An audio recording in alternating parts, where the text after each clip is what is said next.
Hello, everyone.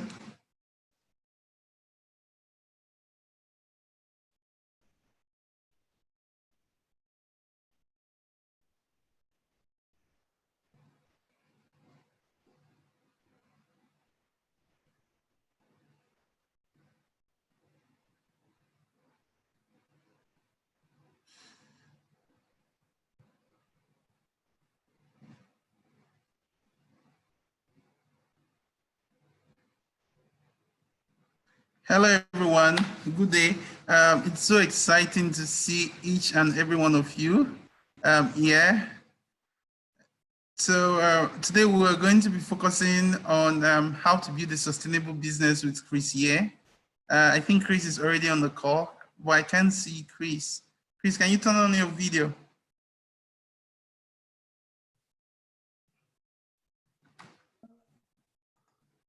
Let's see if we've got everything working now. Fantastic. All right, and let me make sure that in fact you can hear me reasonably well. Is that right? Yeah, I think I can hear you very well. Can Good, you hear? good. Yes, I've been able to hear you. Okay.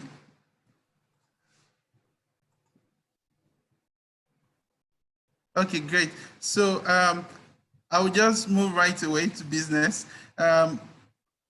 First of all, everyone meet Chris Ye. Chris Ye, Hello, everyone.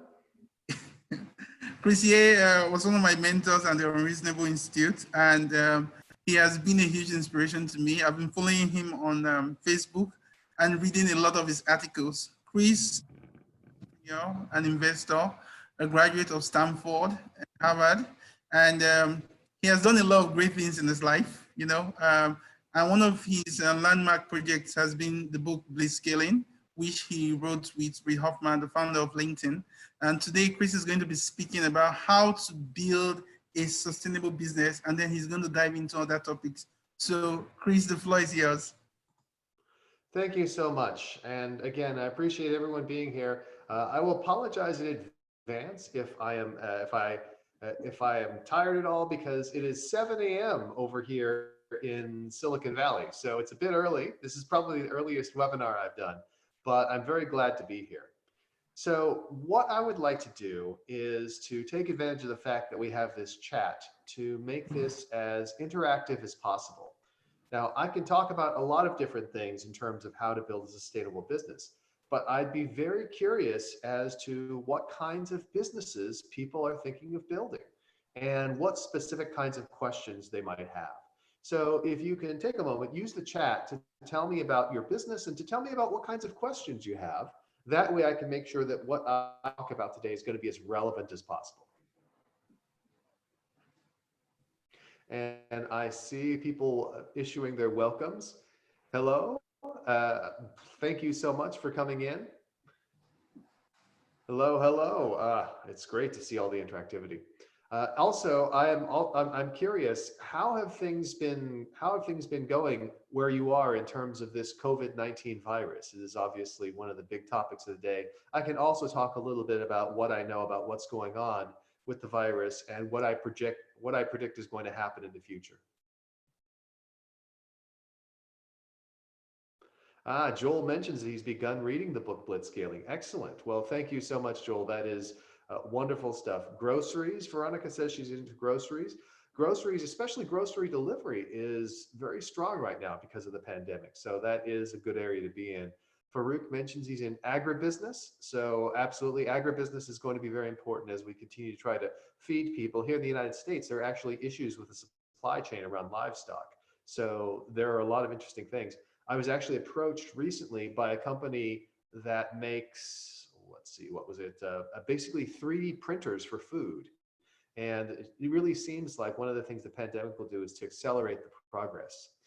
There are some other ideas, other questions. I'm wondering if the ideas in Blitzscaling can be used for non-tech companies, which is important because Bethelia mentioned she's into fashion, as is Victory. And Dare is into food processing and agriculture. And Blancat is into the financial market. Esther is into pastries and snacks. Excellent. All right, great. So this is important context, because one of the things that I need to do is to talk about the relevance of the ideas of something like blitzscaling for non-tech businesses, because after all, not every company is a software company. Those things are always very helpful, but that is not the only way that things can work. So let me go ahead and even more great things coming in. Halima mentions civil engineer and interior design, Israel, logistics, Acor, agribusiness, agricultural commerce. By the way, everyone obviously can see the chat, but anyone who is watching the recording won't be able to see the chat. So I figured I would give people their shout outs as we're going along the way. So let's talk about a couple of topics then, because it seems like, one of the big questions is, how do the ideas of blitzscaling apply? And how can I take these ideas and apply them either in my geography or in my industry? The second, I think I'll talk a little bit about this pandemic and some of the things that are going on and how you can use the pandemic to slingshot and improve your competitive positioning in the marketplace. So the first thing is my book, Blitzscaling. So Blitzscaling is a book I wrote with my friend Reid Hoffman, the co-founder of LinkedIn. We've known each other since the early 2000s when he was starting LinkedIn. And Reid, of course, is a very famous guy. He was the first investor in Facebook. He is an investor in Dropbox and Airbnb and many other companies. So he's been very successful, sits on the board of Microsoft. And a couple of years ago, what he and I noticed is that so many of the world's most valuable technology companies were in Silicon Valley. And it's really disproportionate because Silicon Valley is a small place with about 4 million inhabitants. So it didn't really make sense that all these incredibly valuable companies were based in this one region. So we began investigating and trying to figure out what was behind this. And our conclusion was the reason it happened is because the internet had really changed the world. If you roll back the clock to 1996 at the dawn of the internet, the most valuable companies in the world were largely traditional industrial companies. So you had places like Johnson and Johnson, General Electric, Exxon Mobil. These were the companies that are the most valuable companies in the world. Whereas today, if you look at the most valuable companies in the world, it's Apple, Amazon, Facebook, Microsoft, Google. So obviously something has changed over the past 25 years.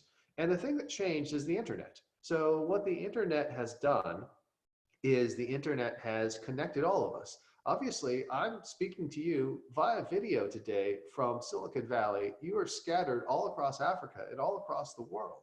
And to be able to do that is absolutely remarkable. I'm old enough to remember what it was like when making a long distance phone call would cost dollars per minute.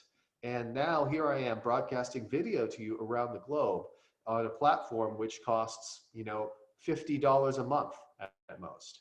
So that's a pretty remarkable change. And that connection, that weaving of the world into networks is what created the conditions for blitzscaling.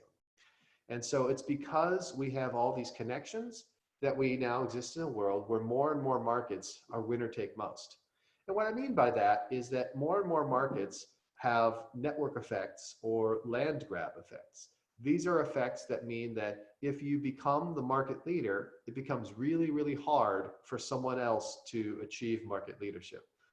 If you look at something like Facebook, for example, it's been very difficult for anyone to displace Facebook because once people are on Facebook, are you going to join Facebook or are you going to join a new network that nobody is on? Of course, you're going to join Facebook.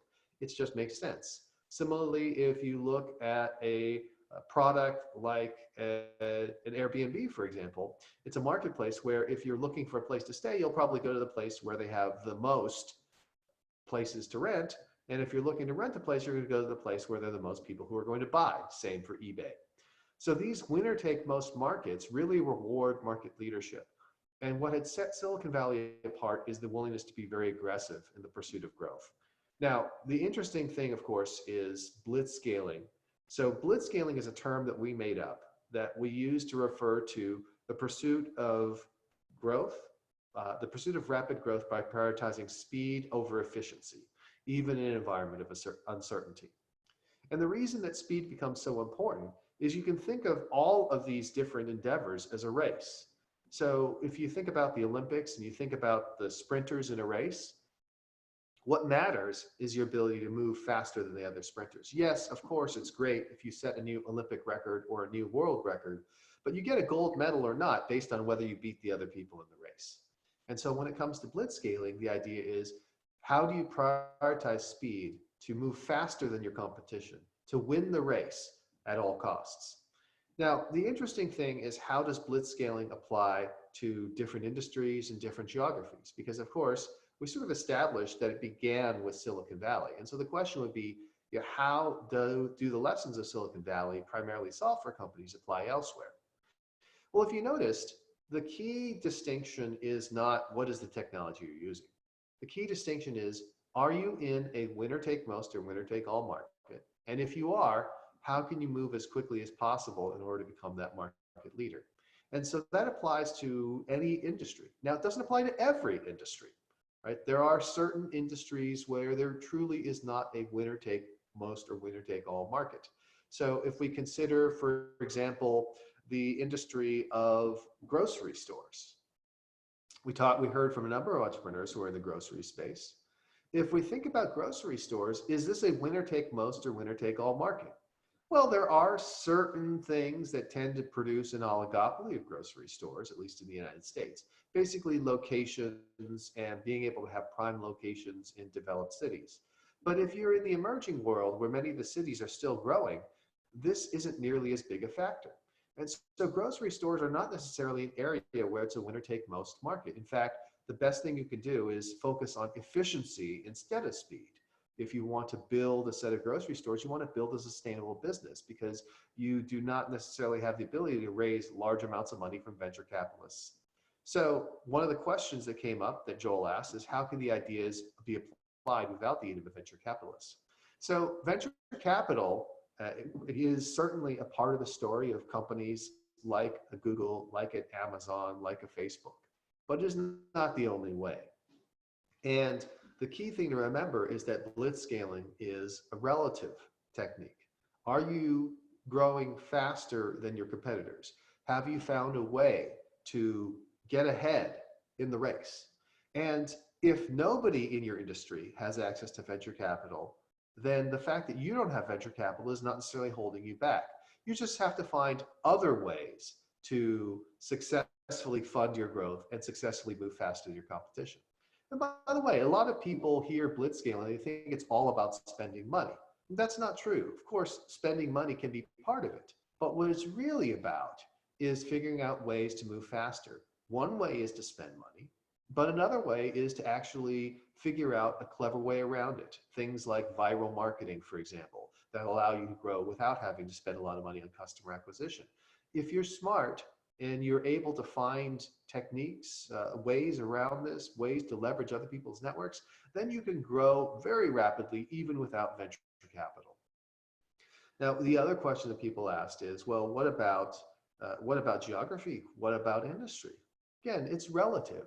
And I would argue that in many ways, one of the interesting things that happens in emerging markets is that blitzscaling is actually a technique that looks a little bit different. So one of the companies that we looked at in the book is a company called Mercado Libre, which is a leading e-commerce platform and company in South America.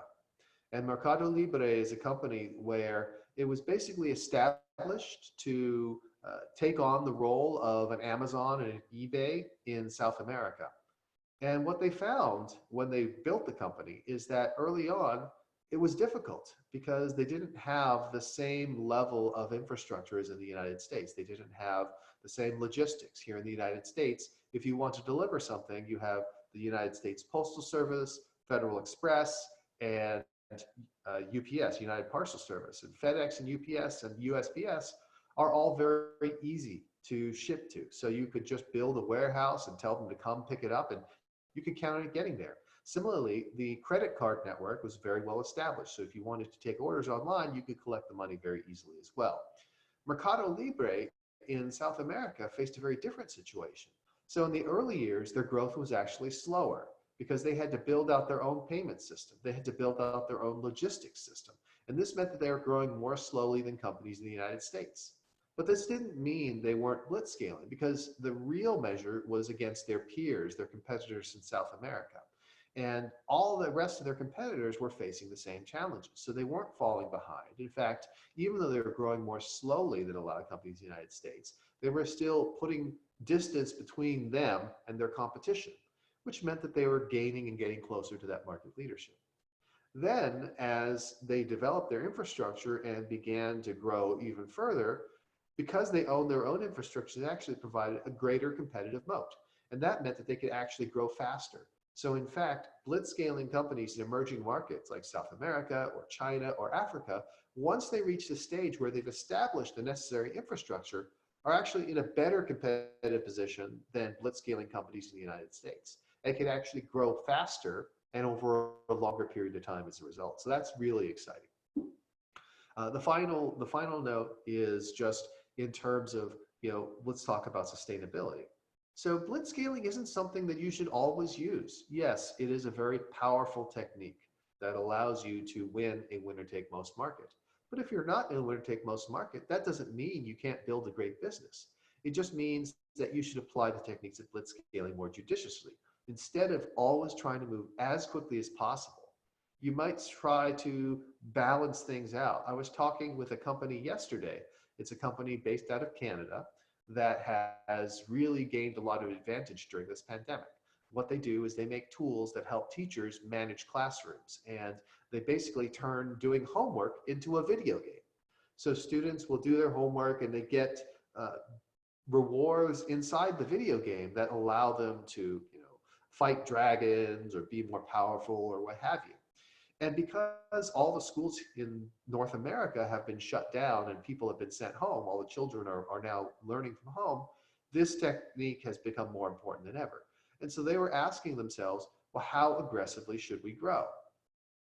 And what I told them was a lot depends on the competition. They felt like they were the pioneers in the space. And I said, well, you can look at it in two different ways. Way number one is to say you're the pioneer in the space. Nobody else is really close, so you don't necessarily have to grow. Or way number two is to say you're the pioneer in the space. You're the only ones with a proven solution. Now is the time to go out there and get as many people as possible onto your platform, because people are more apt to adopt now than at any other time in history. So there are many different perspectives on how to think about this. And I think that it ultimately a lot depends on your own individual psychology.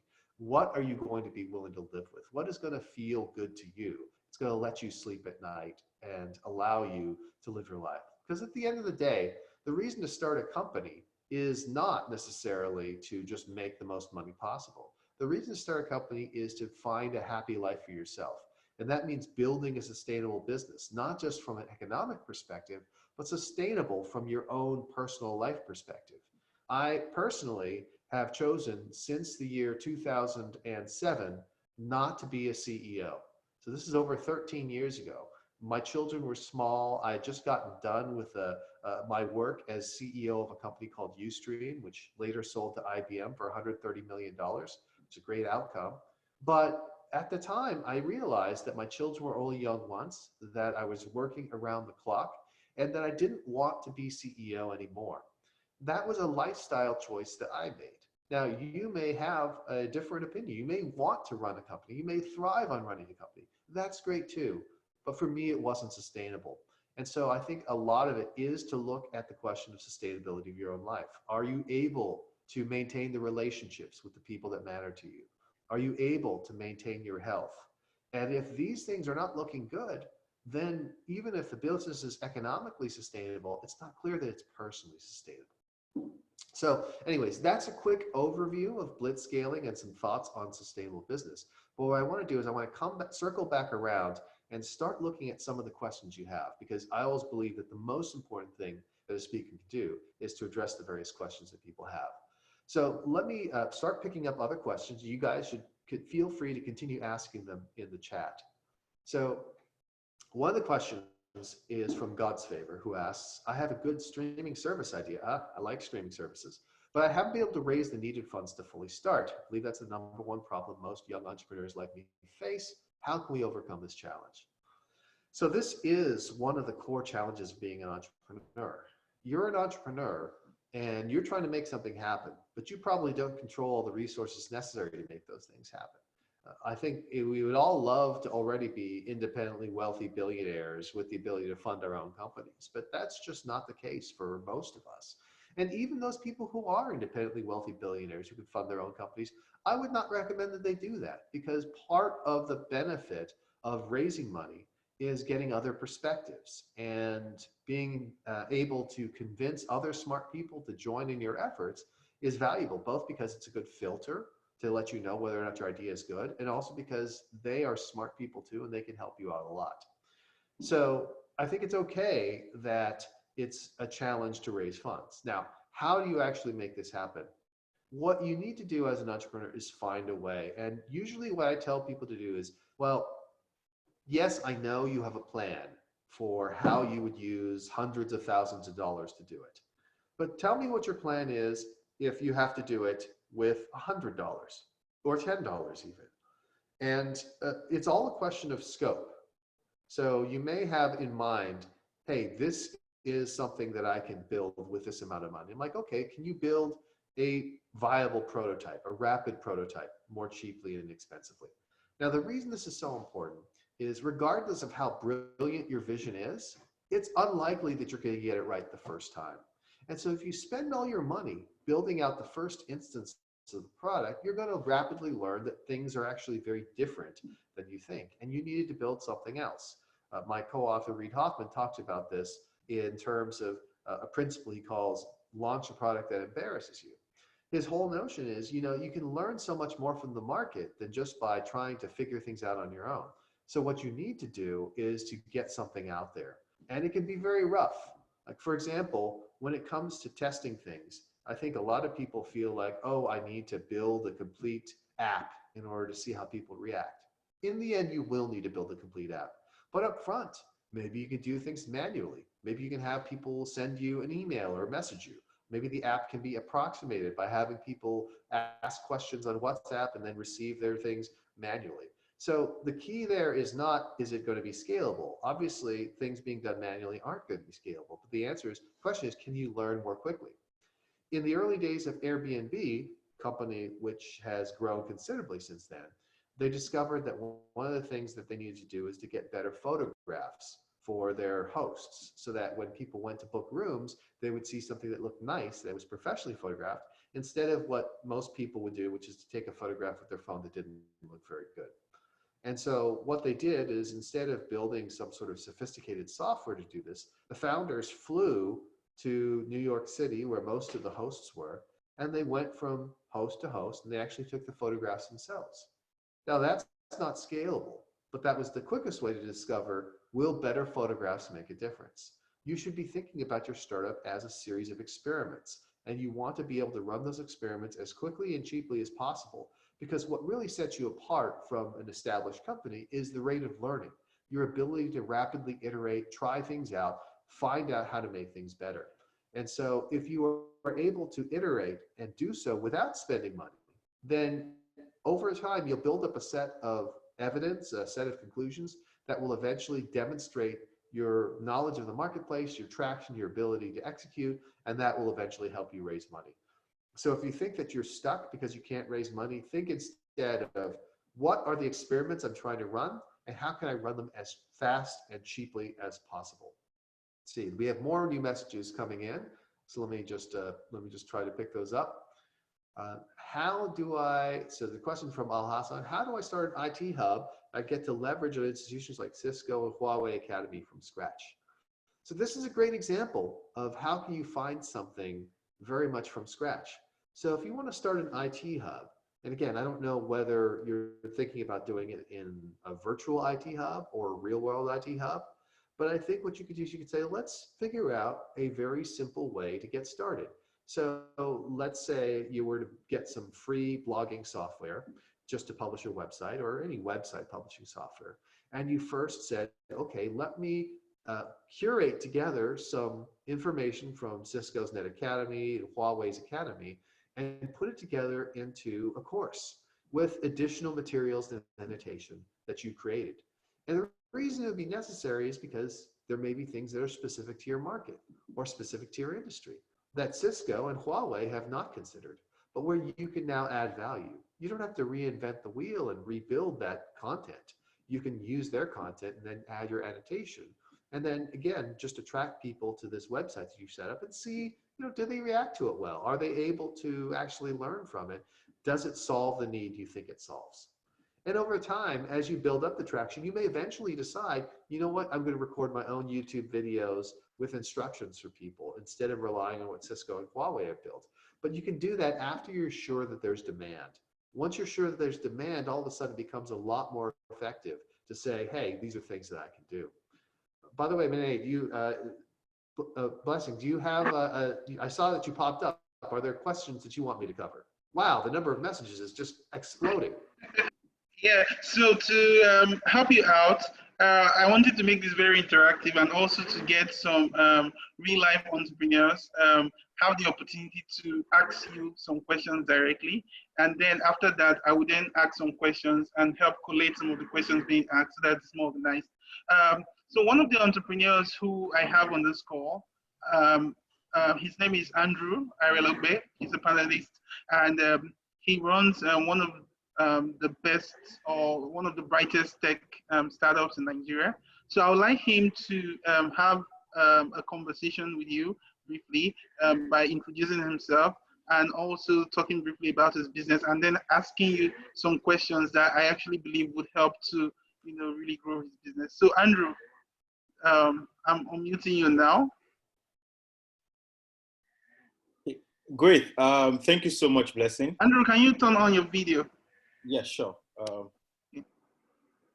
I think I have a feedback that the host has to allow me do that. Okay. Okay. Continue. Don't worry. Continue. Yeah, I can keep going. Yeah. So thank you so much, Chris, for your time today. It's quite. We really do appreciate the time. So I'm Andrew. Like Blessing said, we're building the largest chain of budget hotels in Africa. It's called Oga Hotels. So what we did was just a little background about myself. We started off with Oga Venue, where Oga Venue is a marketplace for booking event venues across Nigeria and Kenya. And within the space of 2 years of running the company, we grew to become the largest venue booking platform in Nigeria and Kenya, with over 7,000 venues, processing over 4,000 requests month on month, and doing over 300 events per month with the venues business. So that was what informed our decision to go deeper into the real estate play, which was because we noticed more than 80% of the venues on our platform were within hotels. So it only made sense for us to be able to guarantee customer experience at the hotel level. So now what we're doing with Oga Hotels is we partner with these hotels, we take on them, and we convert their hotels to become Oga Hotels. And we use technology to make their operations a lot smoother and to cut down their operating expense. So I would go straight to my questions. I have 3 questions. I think the first question would be for a technology-enabled business like ours, which can be operational in nature. How best do you think we can ensure quality of service delivery as we scale? That's the first question I have. I don't know if I should ask the 3 questions at once or you would want to jump in. Let's do one question at a time because I probably won't be able to remember all 3 questions at once. I don't try turning on your video. Okay. All right. We'll there we go. Hello, Andrew. Hi. Nice. Wonderful. So Andrew, now that we can actually see you, why don't you repeat the questions that we have it for the recorded cameras? Okay, awesome. Thank you so much. So the question is, for a technology-enabled business like us that can be operational in nature, how do we ensure that we keep quality of service delivery as we scale the business? So that is an excellent question. And that is, in fact, an interesting challenge. There are a couple of different ways to do it. And the way that you choose will have a significant impact on how you can grow your company. So let's talk about some of the ways that people have done it in the past. And I'll talk specifically about the hotel business. So if you think about the hotel business, there's a couple of ways to proceed. The first one is to actually go ahead and own all the hotels. And you own the hotels, you have your own staff, everyone is an employee of your organization. And that allows you to impose some very strict standards. And this is a model that most of the hotel industry used to follow. So that certainly is possible, but that is also very capital intensive, very operationally intensive. And while it guarantees you the best possible results, the economics can be a bit more challenging. It doesn't sound like that's the path you've gone down. The second way to do it is to really take on what I would call the McDonald's approach. And the McDonald's approach is more of a franchise approach. The company itself does not necessarily own all the stores. But what they do is they have a very detailed run book and set of procedures that you have to follow in order to be a part of McDonald's. And so basically it is enforcing quality by rule and process, where you always have a certain set of rules. And the benefit of this for the consumer is that when they go to a McDonald's, they know what to expect. They know there's a certain standard of cleanliness. They know what's going to be on the menu. They know that a hamburger they get from McDonald's #1 is the same as the hamburger they get from McDonald's number 10,000. And McDonald's obviously is a very successful company. This approach can work as well. But again, it does require a lot of work. So in this case, McDonald's has an entire operation to manage the franchises.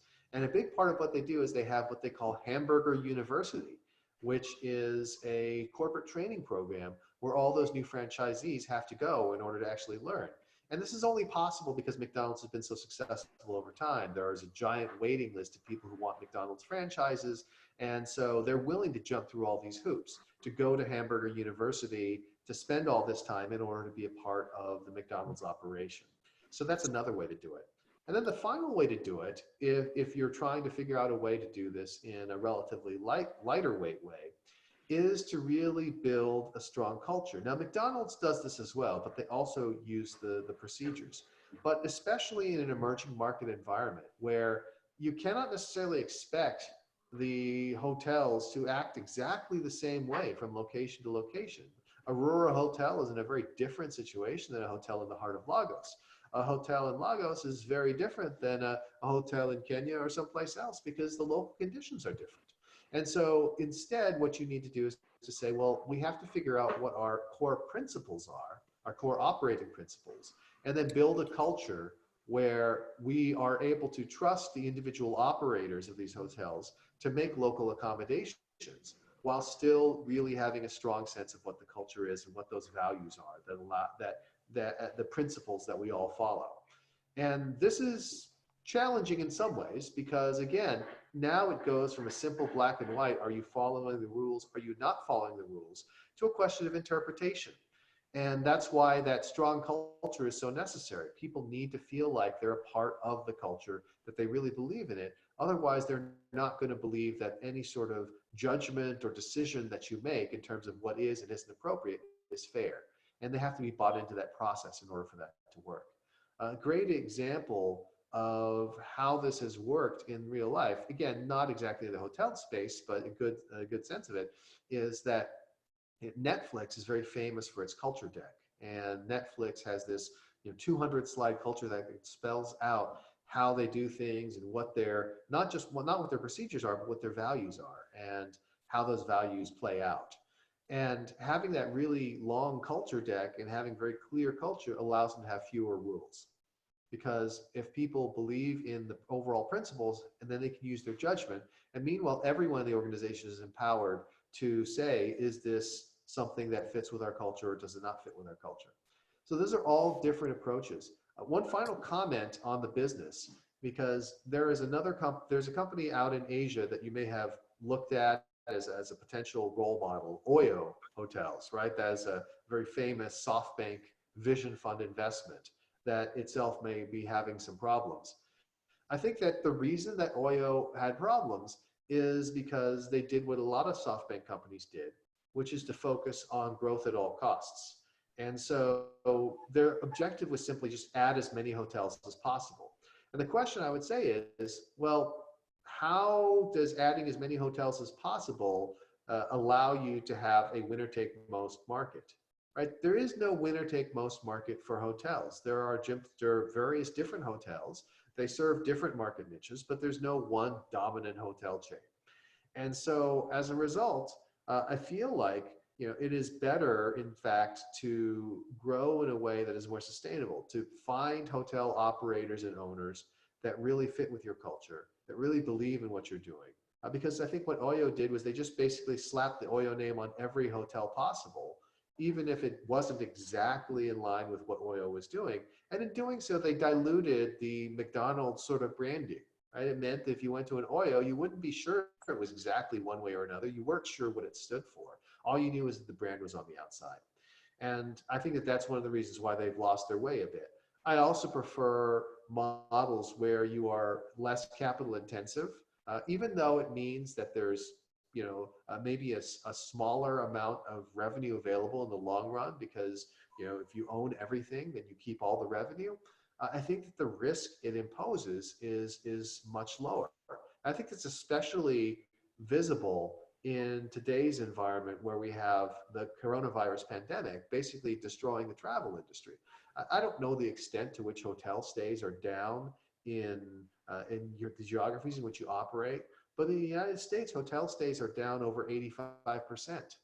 Well, if this is a situation where you have a bunch of mortgages that you're supposed to pay and your revenue base declines 85%, very soon you're out of business. Whereas if you take a much more lightweight approach, as a company like Airbnb has done, yes, the revenues are also down 85%, but the overhead is not nearly as large. And they have sadly had to lay off employees in order to ensure the financial stability of the company. But that's not the same thing as saying, I'm going to go Chapter 11. Awesome. Thank you so much, Chris, for that. That was quite insightful.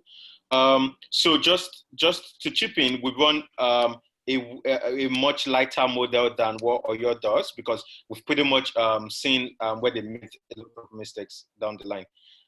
So my other question for you would be around growth versus profitability. So on a per property basis, profitable. We can run on that if we want to grow slowly, but we know in Africa there's the biggest chain of hotels is Accor Group, and they own less than 2% of the entire over 100,000 hotels in Africa. So pretty much, I think the Africa play here, it's a bit different, where it can seem more like a winner take all, and if you have first mover advantage, that's how we look at it. That brings me to the question of growth versus profitability, knowing fully well that capital is we fundraised, we have cash in the bank and all, so I think we're in a good position to scale. But the big question is growth versus profitability, knowing fully well that once we get closer to when we'll run out of runway, it will take a very long time for us to raise another round, or we have to go back to the old fundraising cycle. What would you advise for entrepreneurs in our stage? So the key question is, what is the growth for? Because I think people typically say, well, we just want to grow. And they don't pause to think and say, well, what is the actual mechanism of action where growth translates into sustainable competitive advantage? And so I think the way to look at it is to say, okay, if we're going to spend this money to grow and we're able to achieve this growth target, what is the competitive advantage that we gain? Is there some way in which having more of these hotels or having more of these revenues makes us stronger than the competition? And you might say, well, it increases our revenue. And that's not the same thing as a sustainable competitive advantage. If you were able to say, well, by increasing our revenues and increasing the size of our operations, we have an economy of scale that reduces our costs by 40%. Now you're talking about something specific. And so measuring the trade-off between growth and profitability is always a trade-off of really present day profitability versus future profitability. So the objective of growth is always to somehow boost your long-term profitability, your future profitability. And then you can look back at your resources and ability to raise money and decide, can you afford to make that investment? So it's always a question of making an investment. Growth is an investment. And the question is, do you know how that investment's going to pay off? Do you have a model for why that investment's going to deliver returns? And then what that also means is once you've made the decision to grow and you know sort of what returns you're looking for, you can track your metrics and see, am I on track to reach the investment goals? Because if I'm not on track to reach the investment goals, I may want to revisit the decision. Awesome, awesome. Thank you so much for that, Chris. So my last and final question would be around what are the 3 steps you think we can take to build a strong growth culture across the teams, such that each team member takes responsibility for growth without having to wait for maybe the CEO or the COO to lead that voyager. Yep. So there are 3. So you mentioned 3 things. So I'll give you 3 suggestions. Suggestion number 1, and this is something that I freely admit I have taken from my friend Patty McCord, the former Chief Human Resources Officer and Talent Officer of Netflix, who helped build that company. One of the things she strongly advocates, and I agree, is to educate your employees about how your business works. So oftentimes people don't necessarily teach their employees what their business model is, what the profit and loss column looks like, what drives the business and what doesn't drive the business. The only way you can get people to make decisions for the good of the business is for them to understand the business. So educating folks, and by the way, this probably means you doing the educating, because the simple fact that the founder and CEO is teaching this is going to make everyone realize this is important. Right? If it's just some random CFO that people or accountant that people don't see that much, they're going to conclude, this is really not that important. But if they see you teaching it, they will conclude, yes, this is important. Andrew cares about this. So teaching them how the business drivers work is really important, because then they can see how their work fits into the big picture, and they'll be able to figure out what are ways they contribute to the growth of the company and the profitability of the company. And they'll be able to do that without your having to look over their shoulder all the time. So that's part 1. They need to have the ability to understand the drivers of the business. Part 2 is, in terms of building the culture, it's really important to work with them to define the culture. You can sit in a room by yourself and draw up a long list of cultural principles and then push them out there. And you can say that these are the principles of the company, but unless people follow them, they're not really your principles. So working with teams of people, folks from different departments and groups, different geographies, to say, what kind of company would we like to be? And having them as part of that process so that there's buy-in into the culture is a big part of it. You can even think about your employees. I'm sure you can think of certain employees who are more influential than others, certain people that others look up to. They should be a part of that process, because then having them bought in is going to naturally help you get everyone else to buy in. So make the culture defining process something that is inclusive and brings in people from all over the organization. The final thing is, it really boils down to you and your executive team actually reinforcing that culture.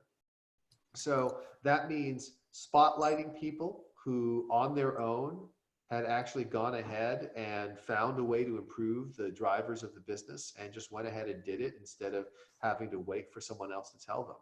Right? When people see others being rewarded, others being praised, promoted, whatever the case may be, they will say, oh, that's what matters to the company. It doesn't matter when you say, this is good, this is bad. What matters are the actions, because people ultimately are rational. They're going to base the decisions based on how it actually helps them at the company and in their career. And so the more it is clear that people who follow this culture and who understand the business and who make contributions are going to be rewarded and are going to accelerate the career, the more people are going to say, you know what, I want to buy into this too. Awesome. Thank you so much, Chris. That was a really good one. Thank you. My pleasure. Thank you very much. Just in light of that, before Andrew runs, just in light of that, Chris, what industries do you think are like long overdue for Blitzscaling in the African market? So if we look at the African markets, what we've seen is that there are certain industries that have leapfrogged ahead in blitzscaling. These are primarily things like the area of mobile payments. Obviously, M-Pesa is a very famous example that we talk about in the book. And basically what has happened is there are these areas that have leapfrogged ahead because the underlying conditions made them far more appealing. It didn't make sense to focus on traditional bank payments when a large population is unbanked, and instead having the mobile phone payments, something that was already in their hands, was a key to that. So now we can sort of take a look at that, use that as an example and say, okay, what other industries are being enabled by these technologies, and where our region is uniquely deeply adopting of those technologies. So I would argue that most great companies spring at, especially in the technology space, spring out of some kind of technological innovation. Then these things now become possible because of that innovation. If you think about ride hailing as an industry, it's not possible until people have smartphones with GPS chips in them. If you think about something like even earlier, something like eBay, it's not possible until people trust that they can put their credit card information or other payment information online, and that they have broadband so that it doesn't take forever to do this kind of shopping. So what I would do is I would say, what are technologies that are uniquely adopted in my markets, where they are more heavily adopted in my market than in other markets, or where they're more heavily adopted relative to all technologies in this market, and say, what new business models might these have enabled? Because it really is a different business model. If you think about it, M-Pesa is a different business model than a bank. It's very different than what came before it. And it's because it reflects a different set of things. One of the things that happened in the United States, the television, I believe, was invented in the 1930s, but only really became commercialized in the 1950s. And when people first started doing television shows, the television shows were essentially stage shows that they just filmed with cameras. Well, people were interested enough, they hadn't seen this before, those shows were successful at first, but very quickly people developed new techniques to fit the new technology.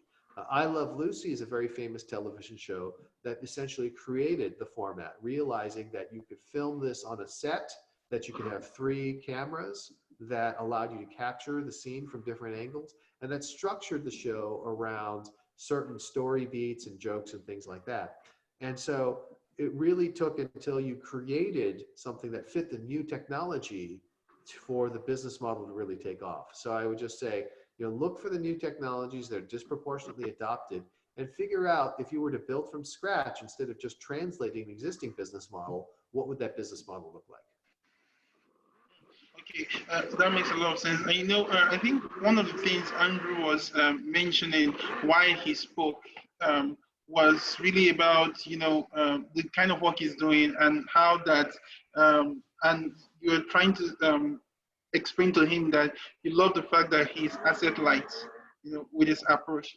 And so I'm beginning to think, for many entrepreneurs out there who are on this call and are also interested in setting up companies that probably would be asset light and all that, like what areas should they be looking at?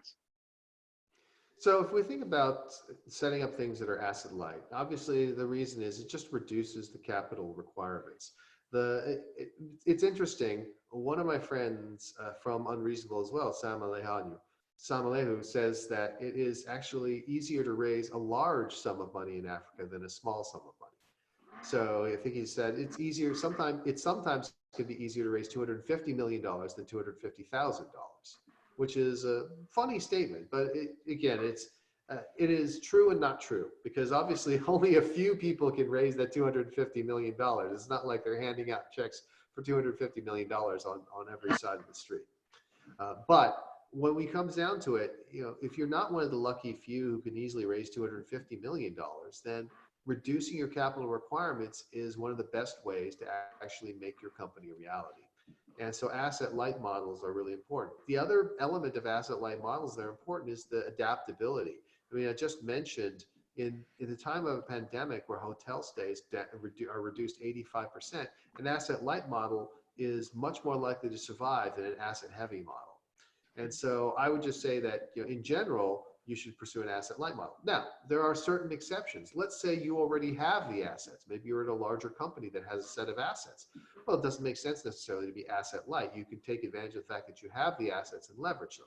But in general, the less capital intensity you have, the better off you are, because it allows you to grow more rapidly and also be more profitable and more valuable to shareholders. Yeah, thank you very much for that, Chris. Chris, on this call, I have another entrepreneur who he has a strong background in social entrepreneurship, especially with agriculture. And in Nigeria and most parts of Africa, West Africa, East Africa, we're really big on agriculture. So his name is African Farmer. So African Farmer, I'm going to unmute you now. Okay. Is that your given name, or was that your parents knew from very early? They're like, he's going to be in farming. I'm going to call him African Farmer. Hello, Chris. I get that call, that question all the time. I changed my name 15 years ago, and so my legal document is African Farmer. That is fantastic, and I'm not surprised. I did think that it would be real strange if your parents had known from birth what you were going to do. Yeah, thank you, Chris. This is priceless. Yeah, so I've operated in the agri space, the value chain, for about 23 years. Founded a couple of projects, and now I'm planning to start up a marketplace. Because access to market is a major challenge across Africa, and Nigeria is not left out. So I have the networks. I have a radio program on Mondays that we have over 420,000 listeners over a year. And so the question now is, should I start a marketplace that is general, or should I niche? So I'm known in the country to be able to produce some produce that others don't have, but I also have, I'm on like the CNN and Fox equivalent in the country. And so I'm thinking, what should I do? I have the opportunities and I can do what I want to do, but I'm in the middle of the sea now. Yes. So first of all, congratulations. It's always very useful to be able to get the word out. So having cultivated those relationships over time is certainly helpful. And by the way, because on those news programs, they always put the name underneath. It's like free advertising every time you go on. It's fantastic. I should consider changing my name to Webinar Expert Yay. That would be good. Anyways, what I would say is, as you know, with a marketplace, the most important thing to do is to achieve liquidity in the marketplace. Because if you have a liquid marketplace where people who come to that marketplace are fairly confident that they'll be able to get their transaction done, then they're going to really go to your marketplace more and more. Whereas if you have an illiquid marketplace, people go there, they think maybe I can sell it, maybe I can't. It just really slows down the adoption. It's really a lot of friction. So the question is, by niching, can you achieve liquidity faster in that chosen market? And by the way, you can over time expand outward from that niche, right? You can start off in a particular niche and then just make sure that you haven't selected a name or platform or something like that that locks you in too tightly.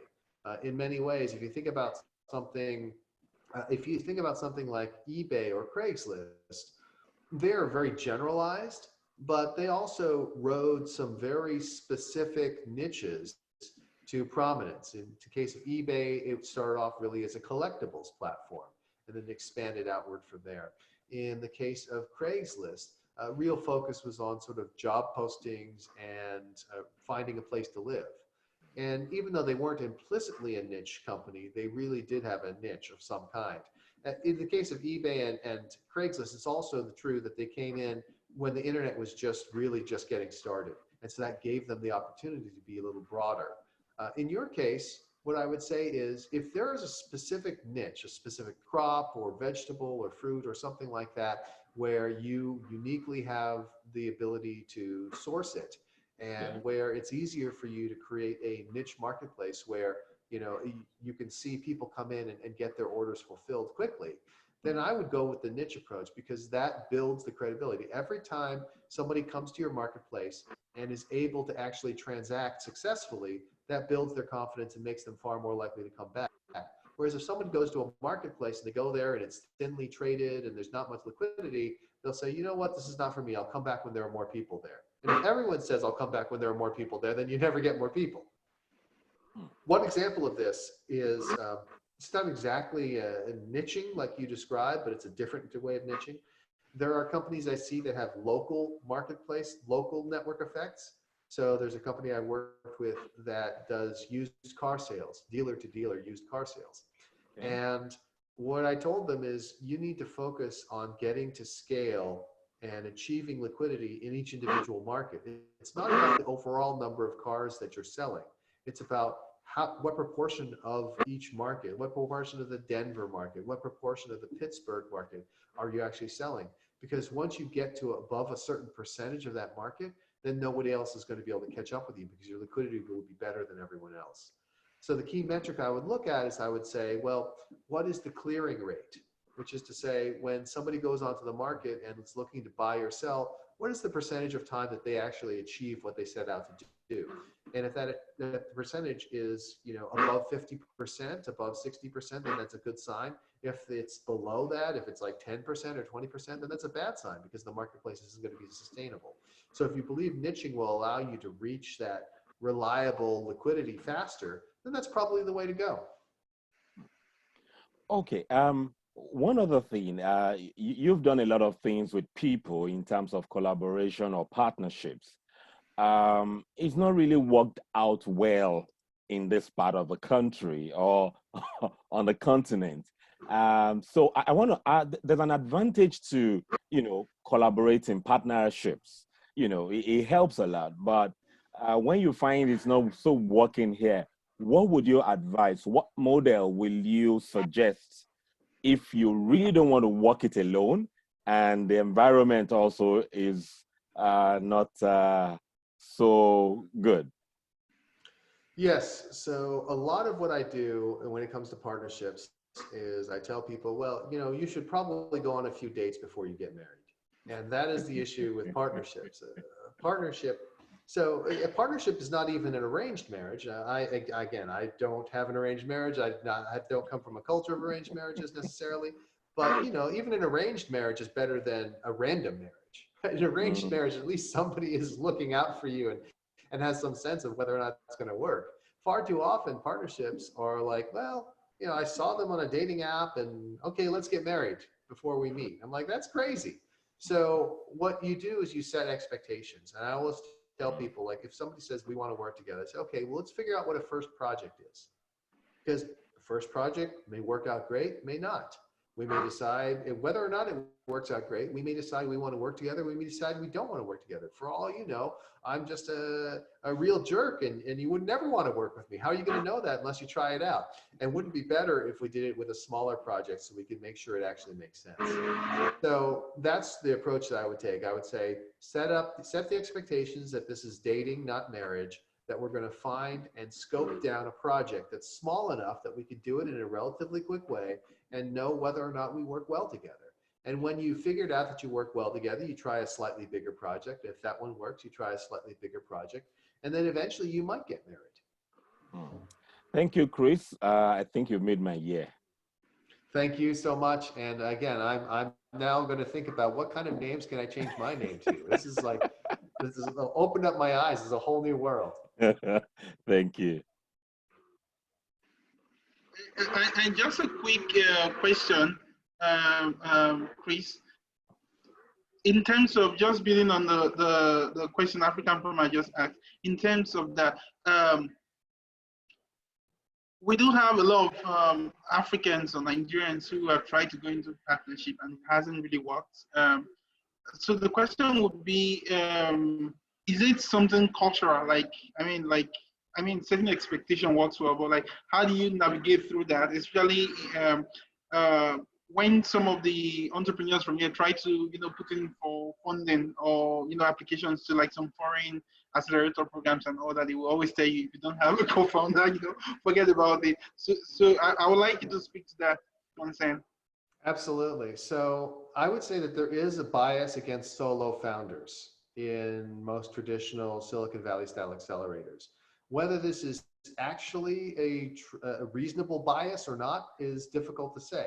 I think that there's been some research done on it by venture capital firms like First Round Capital that indicate that there is some general positives to having multiple founders. Like the ideal is 2 or 3. The results are slightly better. So it's not completely irrational. But the question that you ask might be, well, if they want me to have a co-founder, should I just go out and get a co-founder? And the answer is no, because this is something which is like a marriage. And it's like somebody saying, oh, well, in order to go to this event, you have to be married. You're like, okay, well, let me find someone outside. You want to get married? Let's go inside. Right? That is not the way to approach it, because it is a deep, deep relationship. So again, if you have to choose between developing a partnership, bringing on a co-founder that you don't really know, and having to forego some of these opportunities, I'd forego the opportunities. Life is too short. And even in cases, by the way, here in the United States or other parts of the world, I don't think it's a cultural thing in Nigeria. I think it's just difficult in general to find a partner. It generally works best if you find someone that you've worked with before. And even then, a significant amount of time, it doesn't work. I tell stories all the time about founders who were great friends and who knew each other, and then they start a company and then they realize they're not actually compatible. So I've seen so many instances of this going wrong, which is why it's important not to jump into the marriage, but rather to work together first, to do a number of projects, and then figure out, okay, should we actually get into this together? Okay, thank you very much for that. I would, before we move on to the next session, I would take a number of questions being asked here. One of them, the participant is asking about what are the operational challenges that a new startup would face in the face of the global economic recession caused by the COVID-19 pandemic. Now that is an excellent question. And in many ways, what I would tell you is it's much better to be starting a company during the pandemic than to have started a company before the pandemic. And the reason is that you have been able to adjust to the new world already. You don't have all these commitments out there. I had a company that was in the travel space. They were essentially a travel booking site for buses and trains throughout the United States and then Europe, and they've been expanding around the world. They'd done very well. They had gotten to the point where they were generating, tens of millions of dollars of revenue. And then this pandemic came and their revenue declined 95%. And they're going to be hard pressed to survive, which is really unfortunate because, before the pandemic hit, I was thinking that this would be a company where I would make 100 times my money on the investment. And now I don't know if it's going to survive. It's a big challenge. Whereas if you're starting now, you understand sort of what's stacked against you, and you can start building in a very low cost way. For example, you don't have to have a physical office. Nobody expects you to have a physical office. Well, that's kind of an advantage versus everyone who has a set of leases that they still have to pay.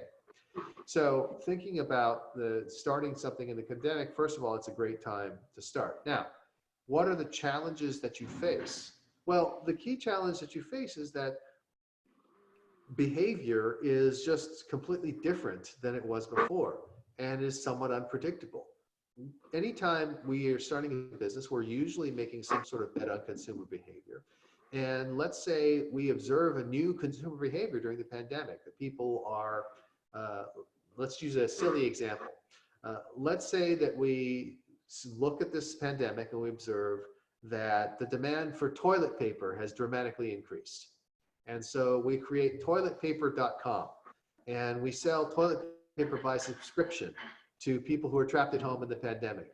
And we have this wonderful logistical supply chain where the toilet paper itself is disinfected and delivered by robots. Okay, great.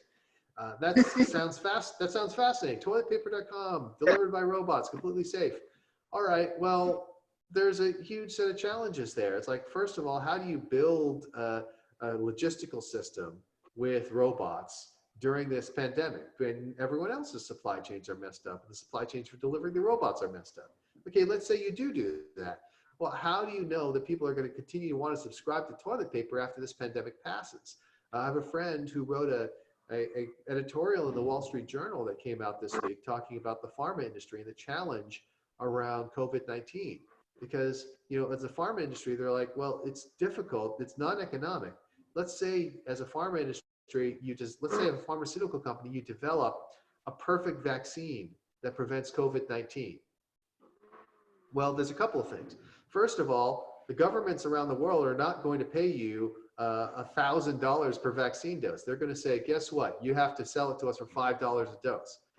And if not, we're going to send you to jail, right? They'll use things like the Defense Production Act of the United States to compel action on the part of the pharmaceutical company. Second, if your vaccine is that good and you vaccinate everyone, within a year, you're not selling any more of it.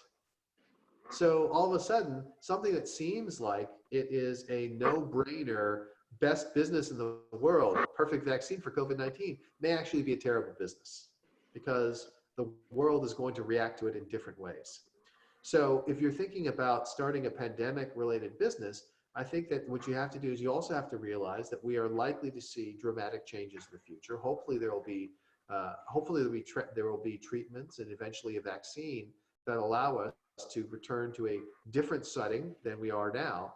And so you need to be able to set your business up in a way that will be sustainable even after the pandemic begins to recede.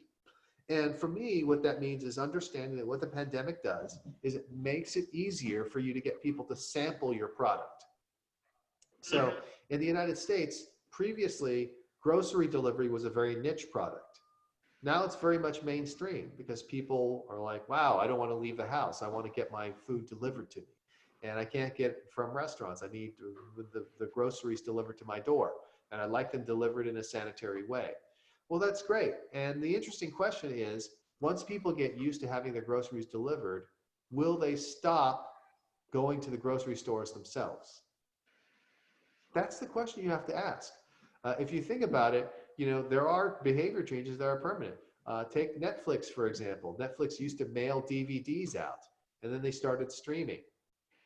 All right, well, let's say something happened to really encourage people to start streaming. Would they go back to DVDs afterwards? Probably not. So you have to ask yourself, is what you're doing like Netflix streaming in the sense it's a better solution that people are never going to go back to the prior alternative? Or is it something where, you know, the behavior has changed once, but it may change 70 or 80% of the way back, in which case you have to really base your decisions differently. You can't assume that things are going to continue going along exactly the way they have during this pandemic. Thank you very much for that, Chris. And one of the participants is asking about what's the best way to go about starting up a logistics business right now, you know, in the light of the COVID-19 pandemic. Yes. So in terms of starting a logistics business, the biggest concern that I would actually have is basically policy concerns, right? We're in a situation where governments around the world are making decisions very rapidly, changing their minds from time to time. They may at any point in time issue regulations that are going to affect the way that you handle it. And so what I would say is if you're starting a logistics business, again, if you see the demand and you can meet the demand, that's great. But I would err on the side of flexibility, right? Don't like make permanent investments and set up your warehouse in a way that's very difficult to change later on. Because I think that it is highly likely that there will be changes that come along. There may be a new regulation, there may be a new rule, there may be rapid change that the governments impose. And if you're not adaptable, you're going to have stranded assets and you're not going to be able to shift with the market and continue growing. So I would just say that the fact that things are changing so quickly and are so uncertain places a strong premium on adaptability and flexibility. Thank you very much. All your answers are like A+. Thank you so much for that. Thank you. Yeah, one of our participants runs a digital solutions company, so which means that they design website applications and all that for clients. And so the participant is saying, you know, like it's very overwhelming for them to provide all the solutions. I don't know if they're trying to focus or something, but he's asking like, what do you advise, you know, or, what's your advice to him? So there's a classic Japanese concept that people talk about. I think it's called ikigai. I don't know exactly if that's the right pronunciation. I'm not Japanese. I don't know Japanese, but let's just say for the sake of argument that it is. And what it's expressed by is with this classic Venn diagram of the overlapping circles that says, what are the things that I am good at? What are the things that I enjoy? What are the things that I get paid for? Right? So the overlap is when you go to the center, and it is all of those different things. So as a digital solutions company, you have to search for that overlap. You have to ask yourself, what are the solutions that we're really good at providing? What are the solutions that we enjoy providing, that our staff is happy to work on? What are the solutions that people are willing to pay for? And it's at the intersection of those that you really want to focus your efforts. Like if you have some sort of practice where, I don't know, if you're building a very particular, let's say you're building a very particular kind of website, you're building author websites, and you're like, wow, you know, we're really good at building author websites, and our staff really enjoys working on author websites. But if it turns out that authors are a bunch of cheap bastards who never pay, that's not a good business to get into, right? So you have to look for that intersection of factors. And a lot of it is talking to your staff, the ones who are actually doing the work, and asking them, what do they enjoy working on? Which clients are good in general, and searching for the emergent patterns, because you may not be hearing everything. If you're the founder and CEO and you're no longer working day to day with the clients, you may not necessarily know what the people on the front lines are thinking. So talk to them, figure that out, figure out what they actually want to do, figure out what people are willing to pay for, and figure out what you're good at. Thank you. I think we have a participant who is bringing us back to the question of partnership.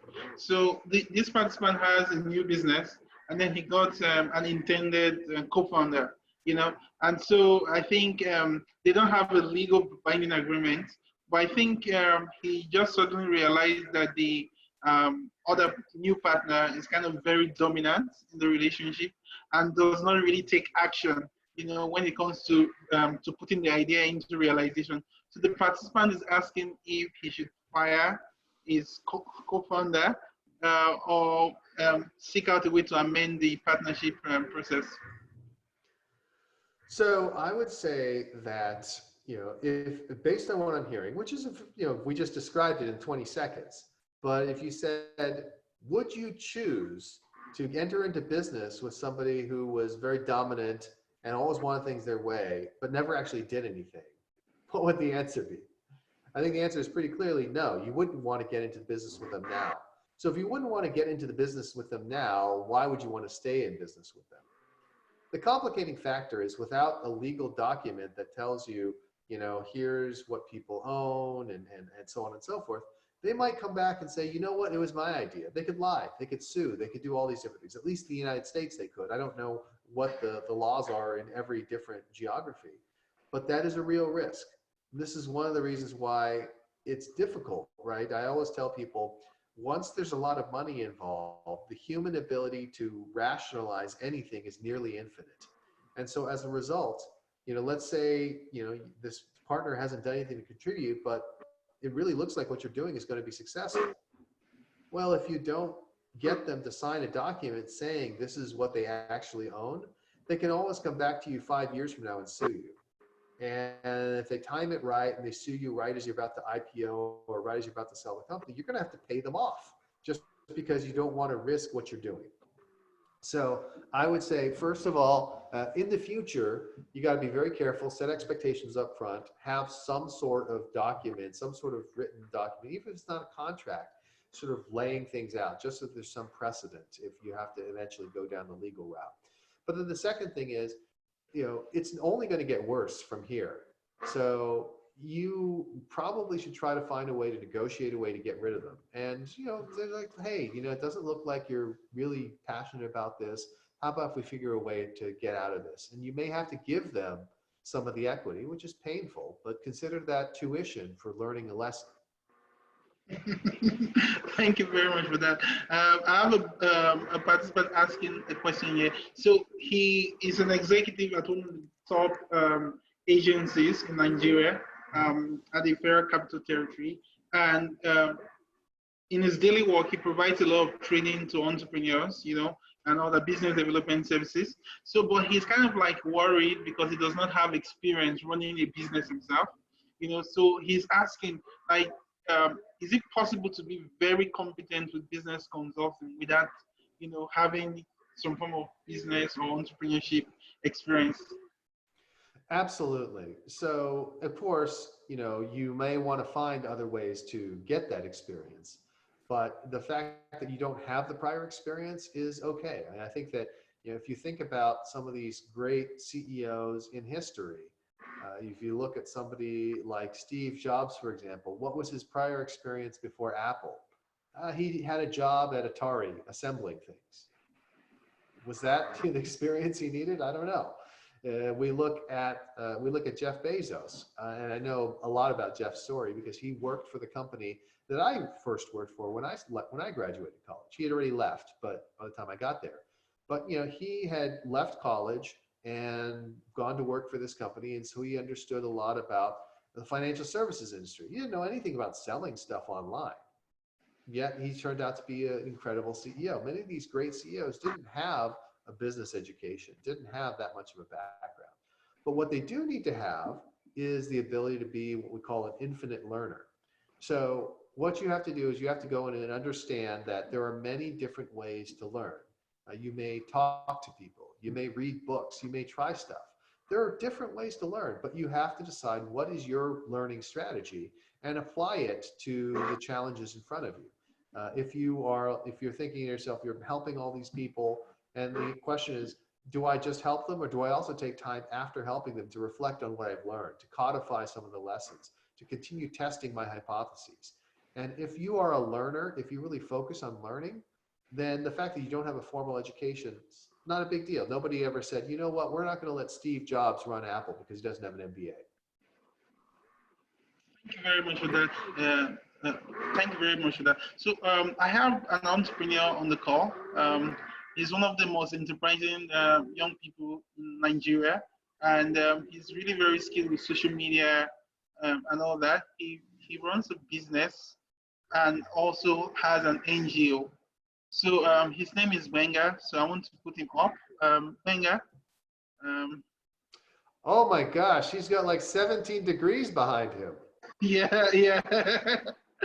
So, so Benga, I would like you to ask. All right.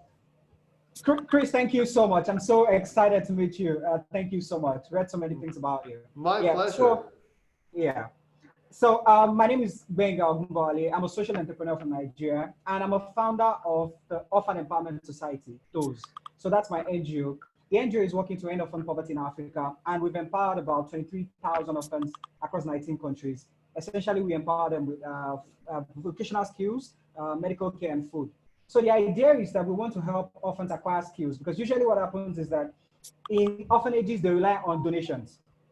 Usually donations around December period and this is not sustainable, because if they keep getting these gifts, what happens after December, after January, when people have gone back to their normal lives, right? So this is why a lot of these orphans live on less than $1 a day.